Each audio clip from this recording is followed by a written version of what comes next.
बात करने वाले हैं 6 मोस्ट इंपॉर्टेंट कैंडलस्टिक पैटर्न के बारे में जिन्हें हर एक बिगनर ट्रेडर को पता होना चाहिए। Bullish rejection candle, bearish rejection candle, morning star candlestick pattern, evening star candlestick pattern, bullish engulfing और bearish engulfing. Generally beginner trader सिर्फ कैंडलस्टिक को देखकर ट्रेड में एंट्री लेते हैं। अगर आप ऐसे करते हैं तो आप कभी भी प्रॉफिटेबल नहीं हो पाएंगे, क्योंकि चार्ट्स पर सिर्फ कैंडल का फॉर्मेशन इंपॉर्टेंट नहीं होता। जब तक आप उस कैंडल को प्राइस एक्शन के साथ नहीं जोड़ेंगे तब तक आपको रिजल्ट नहीं मिलेगा। इस वीडियो में हम एग्जैक्टली यही जानने वाले हैं कि इन सभी 6 कैंडलस्टिक पैटर्न को कैसे सपोर्ट और रेजिस्टेंस, सप्लाई और डिमांड, कैंडल के बनने के पीछे की साइकोलॉजी, कब कैंडल को ट्रेड करना है और कब कैंडल को ट्रेड नहीं करना है, यह जानेंगे। साथ ही हम इन सभी कैंडलस्टिक पैटर्न को लाइव मार्केट उदाहरण के साथ ट्रेड करके देखेंगे, जिससे आपको यह पूरा कॉन्सेप्ट अच्छे से समझ में आए, प्रैक्टिकल नॉलेज मिले और आप प्रॉफिट बना सकें। तो चलिए वीडियो को शुरू करते हैं और सबसे पहले रिजेक्शन कैंडल्स की बात करते हैं। स्क्रीन पर दिख रहे सभी कैंडल्स रिजेक्शन कैंडल्स हैं। अब आपको दिख रहा होगा कि इनमें बहुत सारे कैंडल्स जैसे हैमर कैंडल, इन्वर्टेड हैमर या फिर शूटिंग स्टार कैंडल शामिल हैं। लेकिन आपको कैंडल का नाम याद रखना जरूरी नहीं है, क्योंकि ये सारे कैंडलस्टिक पैटर्न एक ही तरीके से ट्रेड किए जाते हैं। हम इन सभी कैंडलस्टिक को 2 ग्रुप में डिवाइड करते हैं। पहला बुलिश रिजेक्शन कैंडलस्टिक पैटर्न और दूसरा bearish rejection candlestick pattern. Bullish rejection candlestick pattern की लोअर वीक बॉडी के कंपैरिजन में लंबी होती है। अगर आपको नहीं पता कि बॉडी और वीक क्या होते हैं, तो मैं बता दूं कि ये जो बॉक्स एरिया है, जो कि ग्रीन या फिर रेड हो सकता है, इसे हम कैंडल की बॉडी कहते हैं। ये हमें बताता है कि कैंडल की ओपनिंग कहां हुई थी और क्लोजिंग कहां हुई है। कैंडल के ऊपर और नीचे जो आपको ये लाइन दिख रही है, इसे हम वीक कहते हैं, जो हमें कैंडल रेंज के बारे में बताती है, प्राइस कितना ऊपर तक गया और कितना नीचे तक। वापस टॉपिक पर आते हैं। बुलिश रिजेक्शन कैंडल की लोअर वीक बॉडी के मुकाबले लंबी होती है, जो हमें बताती है कि कैंडल ओपनिंग के समय मार्केट में सेलिंग का प्रेशर हाई था, जिससे प्राइस नीचे तक आ गई। लेकिन कैंडल क्लोज होने से पहले मार्केट में बड़े क्वांटिटी में बायर्स की एंट्री हुई, जिससे प्राइस ऊपर जाकर क्लोज हुई। सिंपल भाषा में यह कैंडल हमें बता रही है कि बायर्स और सेलर्स के बीच की लड़ाई में बायर्स ने सेलर्स को हराकर मार्केट में अपना दबदबा बढ़ा लिया है। बुलिश रिजेक्शन कैंडल जनरली आपको डाउन ट्रेंड के बाद दिखाई देता है। यह कैंडल हमें संकेत देती है कि प्राइस अब यहां से ऊपर जाने वाली है। लेकिन जब हम चार्ट्स देखते हैं तो हमें बहुत सारे बुलिश रिजेक्शन कैंडल्स दिखते हैं, लेकिन हर कैंडल में इतना ताकत नहीं होता कि सिर्फ कैंडल ये डिसाइड कर सके कि अब मार्केट यहां से ऊपर जाएगी।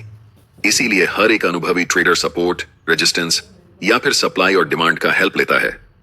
इसीलिए मैंने आपको शुरू में कहा था कि कैंडल का सिर्फ फॉर्मेशन इंपॉर्टेंट नहीं है, बल्कि इंपॉर्टेंट यह है कि वह कैंडल किस कॉन्टेक्स्ट और लोकेशन पर बन रही है। इस उदाहरण को ध्यान से देखिए। चार्ट्स पर यह एक स्ट्रॉन्ग सपोर्ट एरिया है, जहां से प्राइस प्रीवियस चार्ट्स पर रिजेक्शन लेकर ऊपर गई है। जब भी प्राइस इस सपोर्ट एरिया पर आकर एक बुलिश रिजेक्शन कैंडल बनाती है, तब हमें मार्केट में अलर्ट हो जाना चाहिए। याद रखें, कभी भी हमें तुरंत एंट्री नहीं लेना चाहिए। जब तक हम कंफर्म नहीं हो जाते कि मार्केट अब वाकई में यहां से ऊपर जाने वाली है, तब तक हमें ट्रेड में एंट्री नहीं लेनी चाहिए। हम कंफर्मेशन के लिए वेट करेंगे कि कब एक नेक्स्ट कैंडल इस रिजेक्शन कैंडल के हाई को ब्रेक करती है, और जब भी इस कैंडल के हाई को ब्रेक करेगी, तब हम मार्केट में एंट्री लेंगे, जिसमें हमारा स्टॉप लॉस सपोर्ट एरिया के जस्ट नीचे होगा और टेक प्रॉफिट निकटतम स्विंग हाई पर। किसी भी ट्रेड को लेने से पहले कम से कम आपके पास 3 कंफर्मेशन होनी चाहिए। इस उदाहरण में हमारे पास ये 3 कंफर्मेशन थे। पहला बुलिश रिजेक्शन कैंडल का फॉर्मेशन, दूसरा सपोर्ट एरिया और तीसरा जब next candle bullish rejection candle के हाई को ब्रेक करती है।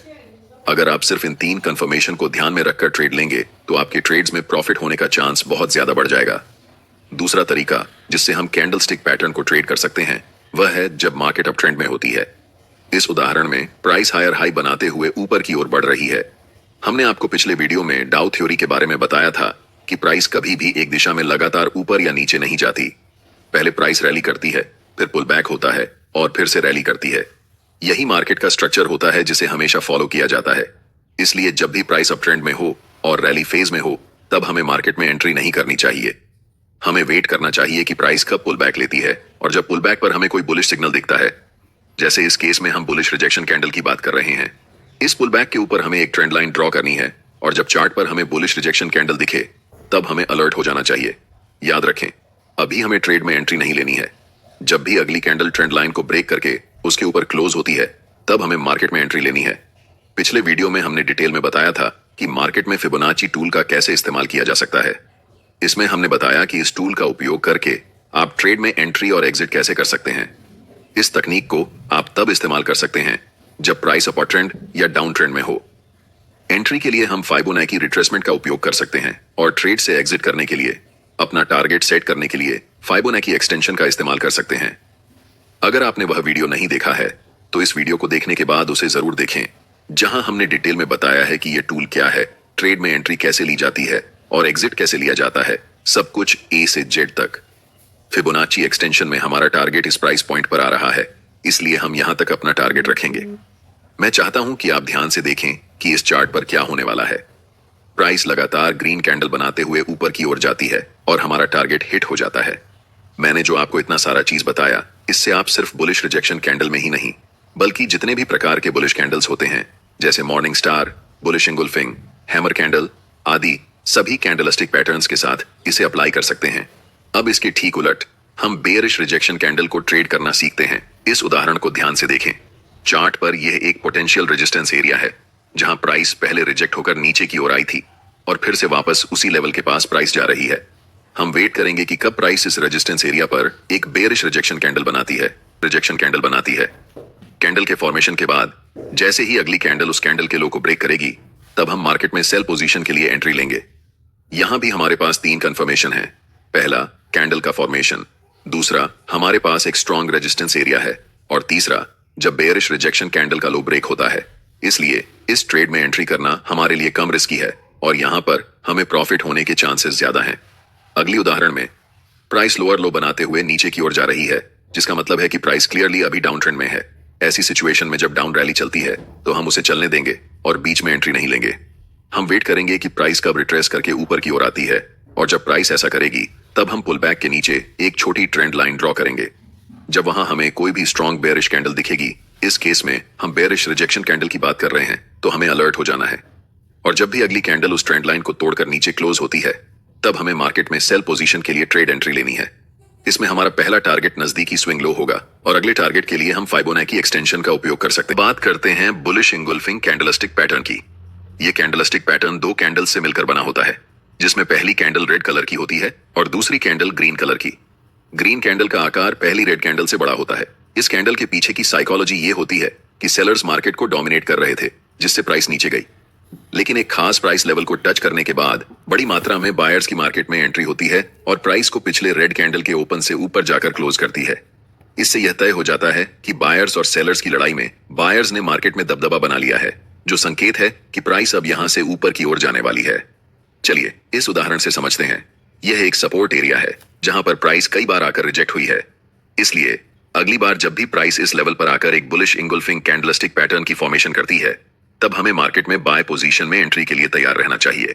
जैसे ही अगली कैंडल ग्रीन कैंडल के हाई को ब्रेक करती है, हमें एंट्री लेनी है।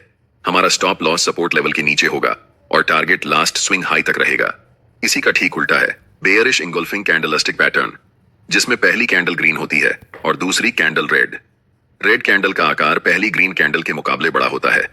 इसका मतलब यह है कि बायर्स और सेलर्स की लड़ाई में सेलर्स ने बायर्स को हराकर मार्केट में अपना दबदबा कायम कर लिया है। जब ऐसे कैंडल्स किसी रेजिस्टेंस लेवल के पास बनते हैं, तो इसके बहुत ज्यादा चांसेस होते हैं कि प्राइस यहां से नीचे की ओर गिरने वाली है। ऐसे समय में जैसे ही अगली कैंडल उस बड़ी रेड कैंडल के लो को ब्रेक करती है, हमें सेल पोजीशन में एंट्री लेनी चाहिए। हमारा स्टॉप लॉस रेजिस्टेंस एरिया के ऊपर होगा और टारगेट सपोर्ट लेवल या फिर रीसेंट स्विंग लो तक रहेगा। अब बात करते हैं मॉर्निंग स्टार कैंडलस्टिक पैटर्न और इवनिंग स्टार कैंडलस्टिक पैटर्न के बारे में। Morning star candlestick pattern 3 candles से मिलकर बनता है, जिसमें पहली कैंडल बड़ी और रेड कलर की होती है। दूसरी कैंडल एक इंडिसीजन कैंडल होती है, जिसमें बायर्स और सेलर्स की लड़ाई बराबर की होती है। इस कैंडल का कलर रेड या ग्रीन दोनों हो सकता है। तीसरी और आखिरी कैंडल एक बड़ी ग्रीन बुलिश कैंडल होती है, जो बताती है कि मार्केट में वापस बायर्स ने हैवी क्वांटिटी में एंट्री कर ली है, जिससे प्राइस अब ऊपर की ओर जाने वाली है। लेकिन ध्यान रहे, सिर्फ कैंडलस्टिक पैटर्न देखकर ट्रेड में एंट्री नहीं लेनी चाहिए। इस पैटर्न के केस में जब तक हमें एक स्ट्रॉन्ग सपोर्ट एरिया नहीं मिलता और अगली candle morning star candlestick pattern के हाई को ब्रेक नहीं करती, तब तक एंट्री नहीं लेनी चाहिए। लेकिन जब यह तीनों क्राइटेरिया पूरी हो जाते हैं, पहली कैंडल का फॉर्मेशन, दूसरा सपोर्ट एरिया और तीसरा अगली कैंडल का पिछले कैंडल के हाई को ब्रेक करना, तभी हमें मार्केट में एंट्री लेनी चाहिए। ऐसे ट्रेड्स की एक्यूरेसी सबसे ज्यादा होती है। इस पैटर्न का ठीक उल्टा है इवनिंग स्टार कैंडलस्टिक पैटर्न। इस पैटर्न में भी 3 कैंडल्स शामिल होती हैं। पहली कैंडल ग्रीन होती है, दूसरी कैंडल इंडिसीजन कैंडल होती है और तीसरी कैंडल रेड होती है। अगर यह पैटर्न किसी रेजिस्टेंस एरिया के पास बनता है और अगली कैंडल पिछले कैंडल के लो को ब्रेक कर देती है तो हमें सेल पोजीशन में एंट्री लेनी चाहिए। हमारा स्टॉप लॉस रेजिस्टेंस एरिया के ऊपर होगा और टारगेट रीसेंट स्विंग लो के पास रहेगा।